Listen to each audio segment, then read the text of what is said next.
Hi all! So a while ago on YouTube, I stumbled down a wormhole of small kitchen appliance reviews. As I was looking to buy an air fryer and perhaps maybe a pressure cooker, that's when I stumbled across one of the worst YouTube chefs of all time. His name is Jack Scalfani, as I like to call him, Jack Salmonella Scalfani. I watch video after video of him butcher, sometimes quite literally, recipes. Imagine driving slowly past a multi-car pileup on the interstate. That's my face as I watched him teach the internet how to make partially cooked meals of varying types and taking awful and unneeded shortcuts to recipes that are already quick to prepare. The absolute horror of Jack's lazy man chefing, air quote, techniques to my boyfriend Tom. And now, since we can't unsee it, we are opening your eyes to it as well. I'm Michelle, and I welcome you to join us for this horrific journey, better known as Pink Chicken and the Lazy Man. Welcome back to Pink Chicken and the Lazy Man. I'm Michelle, Pink Chicken. And I'm Tom, the Lazy Man. And we are back with another horrible episode of Cooking with Jack to review. This is a uniquely horrible episode because Jack realizes how horrible this is. Yeah, and he actually, he can't contain his reaction, his horrible toddler-like, upset face about it. So we're gonna dive right into it because this is a short episode. Last episode we were talking about how Jack pads his videos to hit the 10-minute mark so that he can hit the YouTube monetization mark. This video, before, I don't want to spoil it, but has at least 3 minutes of pad at the end. So he's very disappointed and doesn't want to go into it, why it failed, blah, blah, blah. He's just done at the end. He's upset and that's it. He ends it at 6 minutes, but the video is 10. He's like a baby when you feed them their first jar of strained peas. I like strained peas. That's what babies typically don't. Oh. Especially if they've been fed pudding and sweet formula their whole life. The first time they get that umami taste of strained whirled peas in their mouth, they're like, They don't like it. Yeah. Jack doesn't like his abomination, which he calls Easy Low-Carb Rice Pudding. This video was produced 1 day ago, so this was released on March 20th. It's already got 2,300 views on it, which is a little high for him. Normally his videos take a day or two to simmer before they start getting these hit counts. But remember, we are in the age of coronavirus here, so everybody's home, everybody's watching videos, and this is another one of his videos that, again, he's jiggering the algorithm. He released this, either Sam the Cooking Guy or Cooking with Babish released another video on Thursday or Friday. Yeah, all of them did. All of the popular ones released a video on Friday. Yep, same category, same tags. He's hoping that the YouTube picker will, if you watched any videos where you actually want to learn how to cook, Jack rides their coattails. Yeah, that's my theory on it anyway. Alright, so let's get into it. We're gonna be 10 minutes, but it's really gonna be 6 by the time we're done with this. Oh, we could go on for an hour though. Yep. Alright folks, for those of you playing along at home, if you follow the link in our Podbean, we will start the video now. Alright, so he's got his ingredients lined up in front of him. Seems very easy. He's got 6 ingredients. He's got milk, he's got McCormick Pure Vanilla Extract, got a little butter, got a little cinnamon, he's got his swerve sugar substitute, and what he's playing with now is a package of shirataki mushrooms. Shirataki rice, I guess, because it's leaning keto, or keto friendly, this rice pudding. Yeah, just to give a little bit of a spoiler here, we actually watched some other videos because we just didn't think that keto rice pudding could be a thing, because rice is the essential ingredient in rice pudding. Turns out you actually can make it with some of your keto-friendly ingredients. This shirataki mushroom rice product that he's pushing here.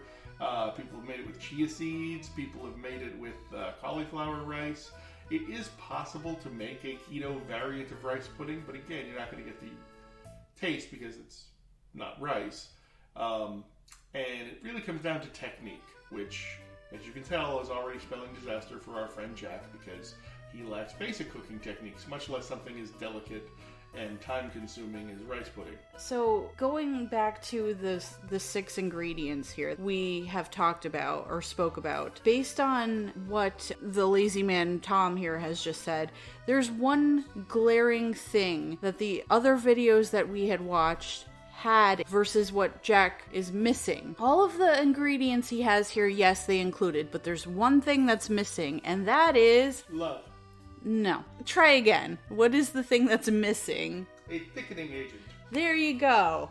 There you go. So we're already working at a disadvantage, and we haven't even gotten to the cooking process yet. Jack sits here and explains for about, 30 seconds a minute, how he's like, oh, the rice will absorb it, and this and that. And don't bake. I don't make desserts. That's not who I am. I like cooking. I like cooking entrees, sides, I like that kind of thing, but I hate making desserts. You like eating cheesecake, though. I like eating cheesecake, but I do not like making desserts. I am not Betty Crocker. What I would imagine rice pudding to be would be like a risotto, where you have to constantly stir it and babysit it and make sure it's absorbing the liquid, but not too fast. So right off the bat, Jack is dumping everything into the pot, and he's putting the rice in first before he's putting the liquid in. To me, I would think you'd want to maybe put half the liquid, warm it a little bit, add the rice, add the rest of the liquid, so because you already have some of it warmed, just to break it up, maybe help the absorption rate a little bit. But he just dumps the whole thing in and says, frick it, here we go. He kind of does like a time-lapse video here. You can see, because of these pots and pans he's using, that the liquid is, being absorbed or being diminished or boiling off, whatever is happening, it's boiling down. It's definitely reducing, but it's not completely absorbing. It's still I think what also happens milk. is he has a tendency to cook everything too high, and rice pudding is one of those things where you want it to go very slow. You want to introduce enough heat to make the rice grains absorb the liquid before it boils off. And if you see here, he's got an awful lot of simmering steam coming off of this. Yeah. So he's boiling off a liquid. It's not being absorbed into... By the way, they are shirataki noodles. I looked it up while we were... Oh.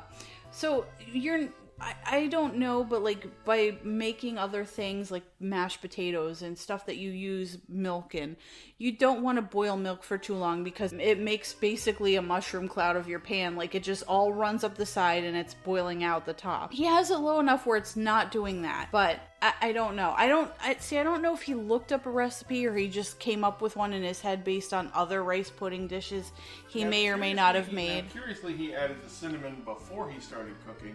And now he added the vanilla and butter after he was finished. See, I think he added more cinnamon after the fact here, because when he gets to the end product, it looks like there's a fresh coating of cinnamon on it. He tells you this was in the fridge. It is still steaming hot, but he's like, oh, it was in the fridge, it wasn't getting any thicker, blah, blah, blah. He pulled it out.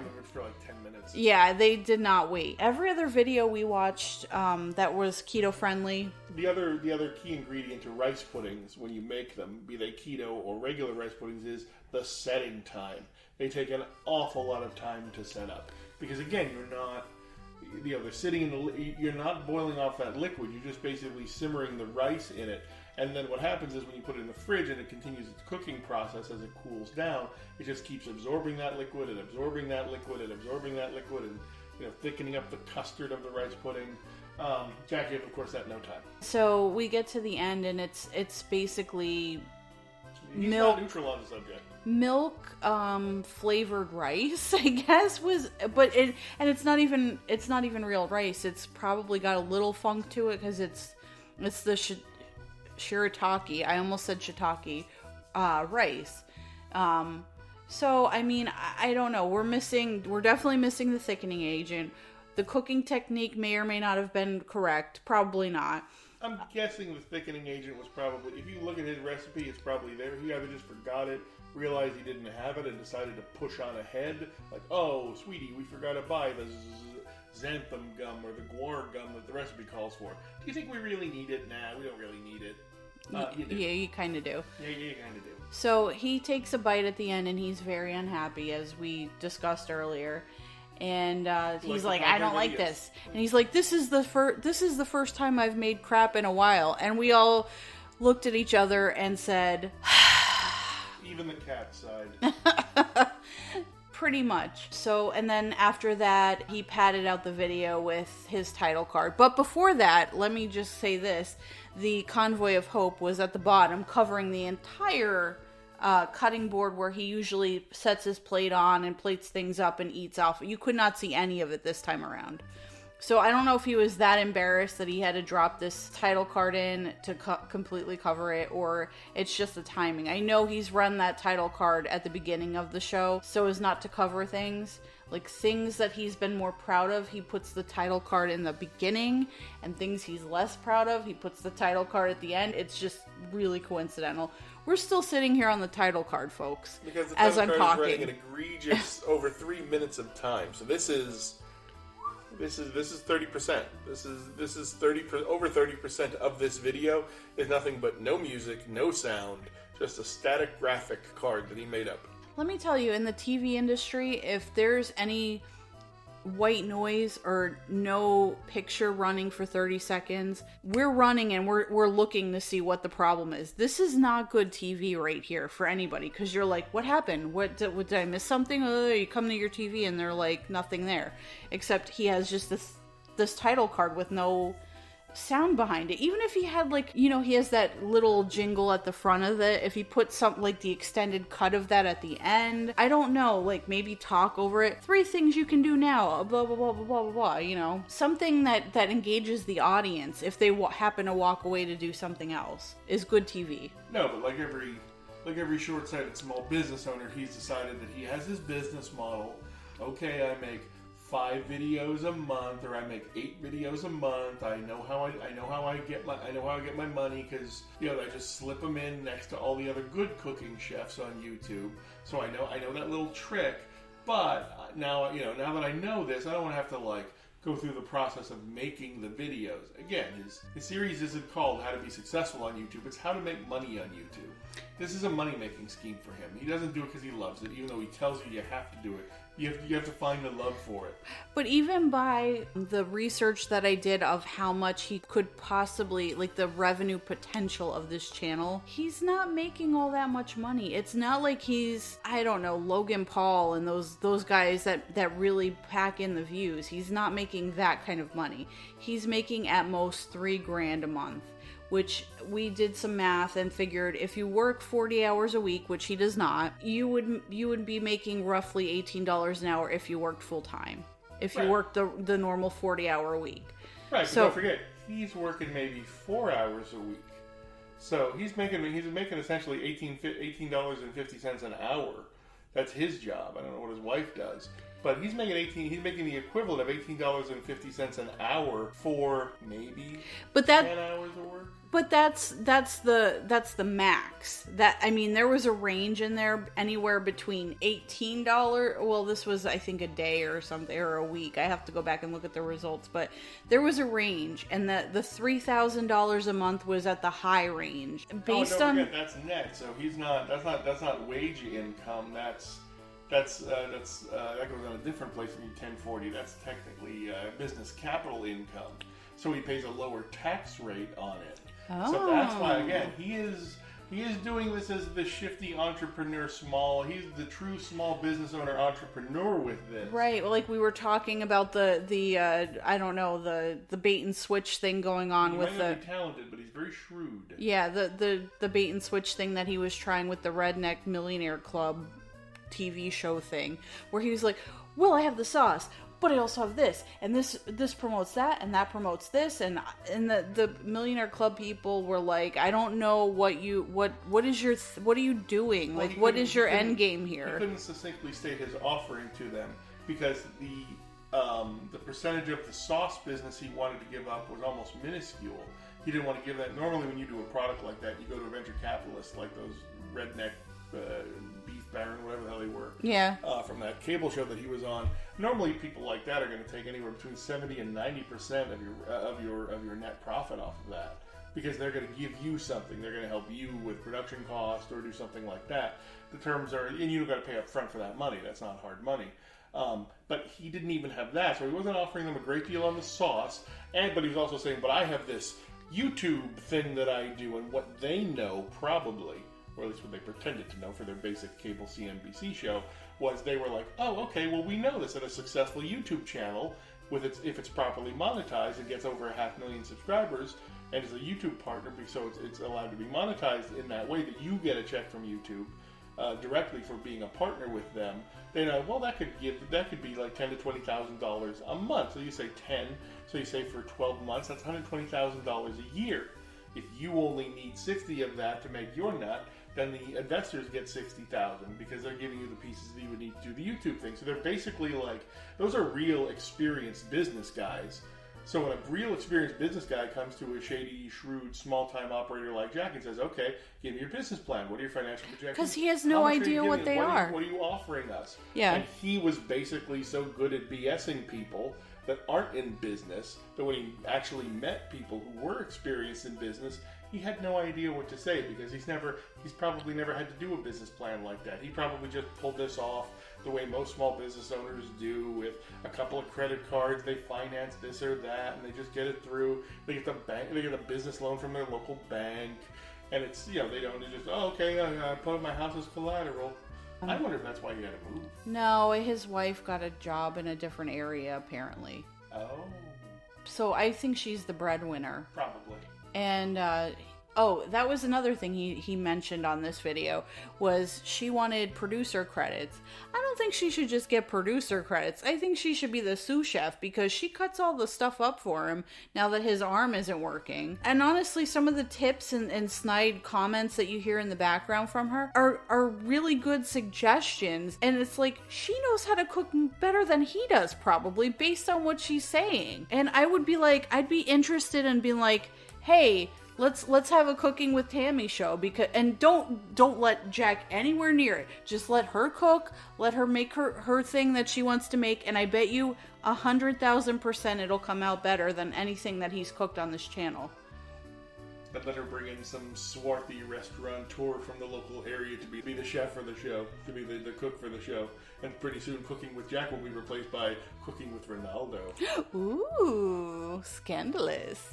But yeah, no, I think she helps a lot more than we know behind the scenes, and she deserves credit for that because she works a full-time job to support Jack, who I believe would qualify for SSI disability. So, I mean, I don't know if this cooking channel is even something he... I think what happened is, Jack tells you he's been on YouTube for a decade. So if he got into this in 2005, 2006, it was very easy because there was nothing else out there. When people went to YouTube, you got served to a lot of YouTube audience that you don't get anymore because there's so many creators out there. There's so many YouTubers out there. There's so many YouTubers on every tier of performance level. Oh, yeah. I think they said there's over 566. There are 566 YouTubers out there, YouTube channels, that have well over 1 million subscribers to them. Huh. They're already, YouTube is making, if you get over 1 million views, YouTube is starting to make, there's the diamond level, there's the ruby level, there's like the custom level, like, there are places to go on YouTube, and those people are probably pulling in 6 figures a month for what they do. Mm-hmm. I think Jack got a little bit of success out the gate because there wasn't that much competition in his space. Yep. And I think he started mistaking his luck for skill. Yep. And now he's arrogant about it. And he's not making the money he maybe once saw because YouTube was maybe a little bit more liberal with how they did a test market. They saw he did really well because he was the few out there. Well, YouTube got smarter too. You'll hear that from a lot of YouTubers that, it used to be very easy to jiggle the system at YouTube and make double your money, or you could do things to cheat the system, or even just take advantage of the system in a legal way, or even in an ethical way. But YouTube has locked a lot of that down. That's why 3 years ago you heard them all complaining, oh, they're demonetizing us, they're demonetizing my videos, they're demonetizing this, they've changed the channel guidelines, they've changed this, it's so much harder for the little guy to make money now because YouTube wants to deal with corporate people. So YouTube kind of shifted its focus, and I think Jack was one of the victims of that because Jack wasn't big enough to go corporate, wasn't smart enough to go corporate, and he was just got lazy with his YouTube video. And I mean, you can tell... Ironically, it's the laziness that killed Jack's channel. Ugh. Anyway, you can tell, like, the quality has really gone downhill. Like, and I don't know if that's because a result of his stroke or whatever, but the quality of the channel has gone down. The enthusiasm level has gone down. Well, I think he is no longer the primary breadwinner, and I think maybe that's what happened. I think maybe his YouTube thing in the early days was pulling in low 5 figures a month, you would say $9,000 to $12,000 a month. Well, then the wifey doesn't have to work. Tammy didn't have to work, so she could work whatever job she wanted to. Then, when the YouTube revenue started dipping and dipping and dipping, and she had to go do something. Sauces, then she well, I can't look at where we're living here. I can't get the job I need, but if we move to this area, I can get the job and I can be the primary breadwinner, and hopefully your YouTube revenue will pick back up, Jack. But it hasn't. Yeah, and I feel like it's accurate. I don't know about the whole backstory thing, but definitely he was at one point in time who was the cooking guy on YouTube, maybe. I mean, I didn't follow people very early on, so I couldn't tell you, but he's been on for over 10 years, and that's big. But better people came along. More skilled people came along, They upped their game, they upped their production game, and even if you don't have the really skilled people on there, there's so many people in the space that it's hard to stand out and get the unique views that you need. The people that will keep coming back. Like you have to do something to attract someone. And when you keep making shit recipes that fail or are not good or look terrible, what is the incentive for people to come back? He has the comments turned off. You can't interact with him hardly on social media because either he'll block you, his Twitter account is private. The only way that I can see is to email him and then he'll respond to you, or to get on his Facebook and then he fights with you because there's screenshots. Yeah, the problem is not so much. See, he gets angry at people and turns off his comment section and blocks us on Twitter. He gets angry at people, but I think his problem is not that people are unsubscribing to his channel. I think he's got hundreds of thousands of people subscribed to his channels. He just doesn't get that many view hours. I think he just doesn't get the minutes anymore.